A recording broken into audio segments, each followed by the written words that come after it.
عزیزان محترم، یہ آپ کے سامنے قرآن کریم کی ایک سورت ہے جس کا ٹائٹل عادیات ہے، اور اس مضمون کا ٹائٹل ہے سورہ عادیات کی چند حکمتیں، یعنی سب حکمتیں تو نہیں لیکن چند حکمتیں، کیونکہ سب حکمتوں پر کوئی زبان کوئی قلم محیط نہیں ہو سکتا، لیکن کچھ حکمتیں یا کچھ تعویلات بیان کرنے کے لیے صحیح کی جا سکتی ہیں۔ بسم اللہ الرحمن الرحیم۔ ترجمہ۔ غازیوں کے سرپٹ دوڑنے والے گھوڑوں کی قسم جو ناخنوں سے فراٹے نکالتے ہیں۔ ابھی آپ کے سامنے اس صورت کا ظاہر پڑھا گیا، لیکن گزارش یہ ہے کہ خداوند علیم و حکیم جن چیزوں کی قسم کھاتا ہے وہ بڑی مقدس ہوا کرتی ہیں، وہ عام چیزیں ہرگز نہیں ہوتی، اس لیے کہ یہ خدا کی شان ہی نہیں کہ وہ جانوروں کی قسم کھائے یا ان جیسی عام اور معمولی قسم کی چیزوں کی قسم کھائے، اس لیے کہ دین عالمی ظاہر کے نمونے پر ہے، اور جیسا کہ آپ کو علم ہے ایک حدیث کے مطابق کہ خدا نے اپنے دین کی بنیاد مخلوقات کے مطابق رکھی ہے،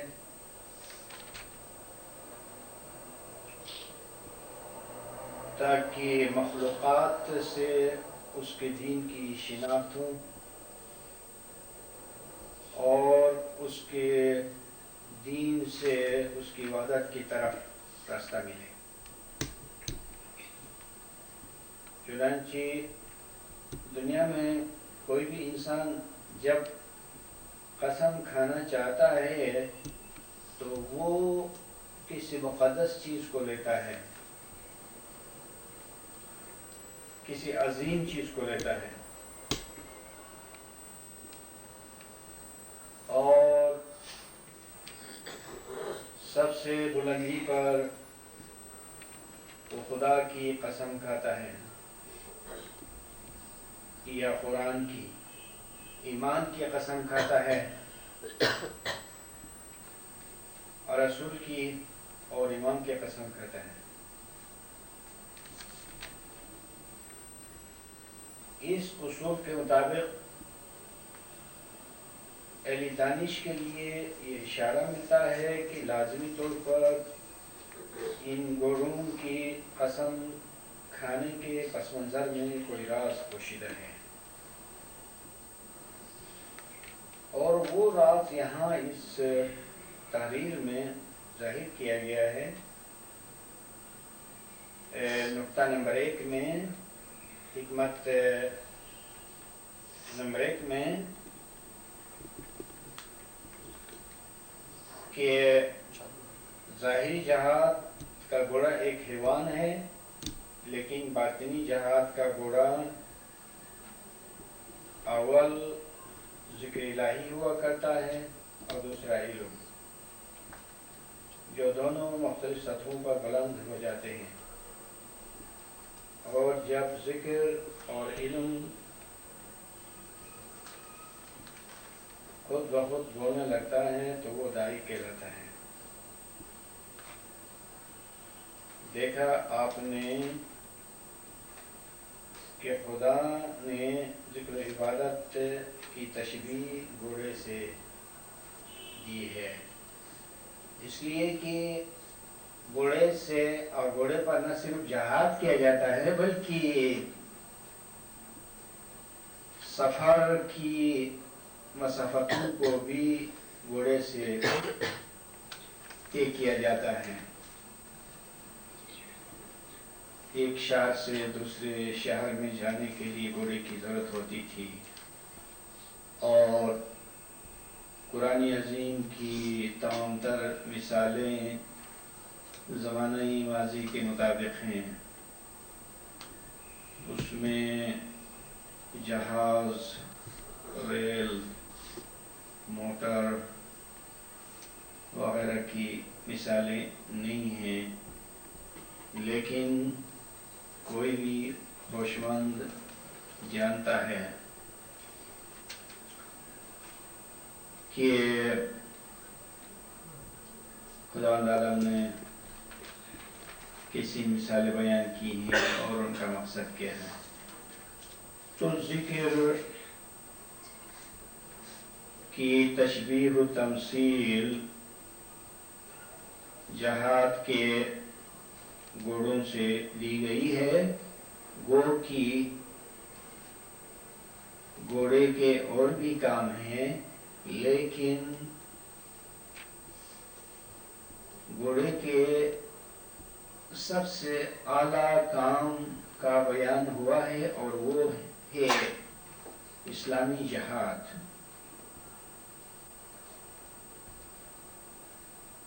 یعنی گھوڑے سے اور بھی بہت سے کام لیے جا سکتے ہیں، لیکن ان تمام کاموں کو چھوڑ کر گھوڑے کا جو سب سے اعلیٰ مقصد تھا اسی کا بیان ہوا ہے۔ بس ذکر کے بھی بہت سارے مقاصد ہو سکتے ہیں، لیکن ذکر کا سب سے بڑا مقصد جہادی روحانی ہے۔ اور جہاد جیسے کہ آپ جانتے ہیں کسی ملک کو فتح کرنے کے لیے ہوا کرتا ہے، اور دشمنوں کو، مخالفین دین کو اور کافروں کو شکست فاش دینے کے لیے جہاد ہوتا ہے۔ تو پھر یہاں پر پتہ چلا کہ ذکر کا سب سے بڑا مقصد کیا ہے۔ جیسا کہ آپ جانتے ہیں کہ انسان کے اندر بہت ہی قوت ایک مملکت پوشیدہ ہے، اور فی الوقت وہ مملکت دشمن کے قبضے میں ہے۔ دشمن سے نفس مراد ہیں، شیطان مراد ہیں۔ اب اس مملکت کو واپس لینے کی تدبیر صرف اور صرف یہی ہے کہ جہاد کیا جائے، اور جہاد عبادت، ذکر یعنی اسم اعظم کے ذریعے سے کیا جائے گا۔ لیکن جہاد سیاحت اور سیر کا نام نہیں، اور وہ بازیچے اطفال بھی نہیں، وہ کوئی شغل بھی نہیں، وہ کوئی تماشا بھی نہیں۔ جہاد بس جہاد ہی ہے، جس کی تشبیہ یہاں دی گئی ہے کہ جس طرح زمانہ نبوت میں لشکر اسلام دشمنوں پر حملہ آور ہوتے تھے، اور اس اس میں گھوڑوں کو اسی طرح دوڑاتے تھے جس طرح کہ یہاں ذکر ہوا ہے. اس سے یہ تاثر ملتا ہے اور واضح اشارہ ہے کہ ذکر کو آرام سے نہیں بلکہ شروع میں ذکر کو سختی سے کرنا ہوگا اور اس میں سرعت پیدا کرنی ہوگی. جس طرح یہاں اشارے میں گھوڑوں کو سرپٹ دوڑانے کا ذکر ہوا ہے.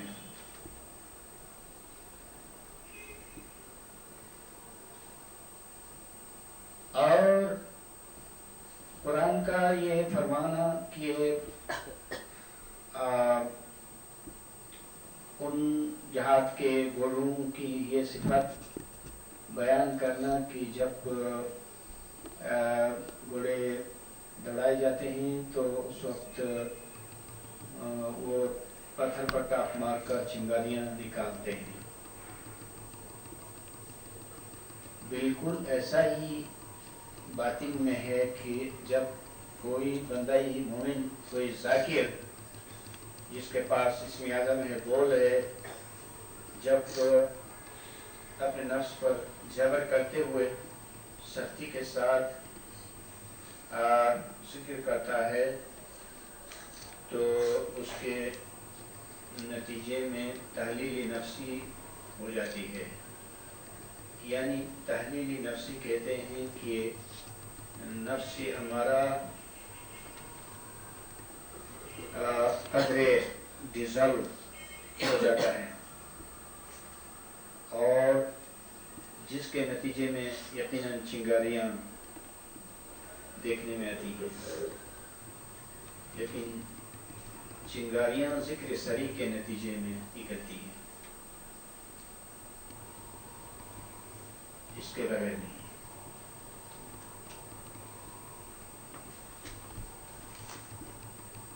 اور پھر فرمایا گیا ہے کہ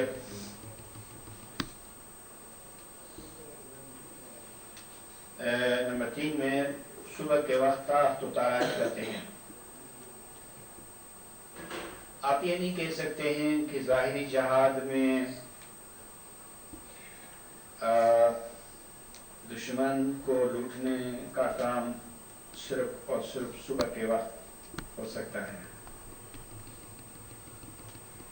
یہ کوئی محدود وقت نہیں ہوتا ہے. رات کو حملہ ہو سکتا ہے، دن کو ہو سکتا ہے، دن کے کسی بھی وقت پر حملہ ہو سکتا ہے. اور مال غنیمت ضروری نہیں ہے کہ صبح کے وقت ہاتھ آئے. تو پورا مطلب باطن میں ہے اور تاویل میں یہ ساری باتیں صحیح ہے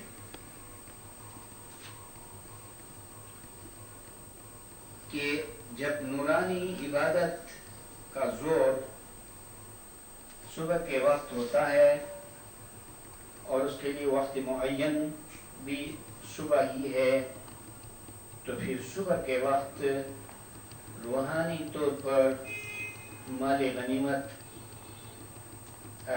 حاصل ہو جاتا ہے.